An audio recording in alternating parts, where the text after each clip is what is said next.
Hello everyone, কেমন আছো তোমরা সবাই? আশা করছি খুব ভালো আছো, আর আমিও খুব ভালো আছি। তো চলো দেখে নাও, আজকে চাটা দিয়ে তোমাদেরকে এন্ট্রো দিলাম রান্নাঘর থেকে। তো রান্নাঘরে চলে এসেছি, তোমাদের দাদাভাই বললো চা খাবে, একটু লাল চা করে দিতে। তো বর খেতে চেয়েছে, আমি আর করে দেবো না, এটা কি কখনো হয় বলো? তো তোমাদের সঙ্গে কথা বলতে বলতে আমার চাটাও করা হয়ে গেল। এইদিকে চাটা আমি কাপে ঢেলে নিচ্ছিলাম, ওকে এখন দিতে যাব। তো ওইদিকে দেখো পেছন দিকে আমার মেয়ে কী বা করছিল, তো ওকেই দেখে নিলাম। তো আমার চাটা করা হয়েই গেছে, এখন ওকে চাটা দিতে যাচ্ছি।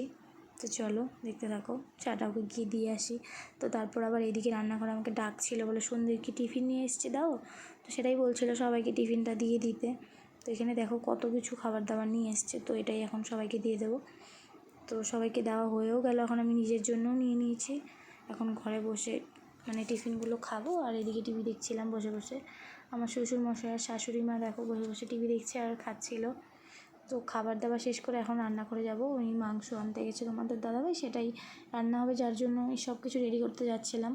তো রেডি করা প্রায় আমার হয়ে গেছে। তো এইদিকে আমার শ্বশুরমশাই আজকে মাংসটা রান্না করবে, আর আমি সব কিছু সামনে এগিয়ে দিচ্ছিলাম। বললাম বাবা আজকে তুমি করে দাও মাংসটা। তো বললো ঠিক আছে আমি করে দিচ্ছি, তুমি গিয়ে একটু বসো। তো তারপর কী করবো, এদিকে বসে বসে টিভি দেখছিলাম, আর মেয়ে আর আমি খেলছিলাম।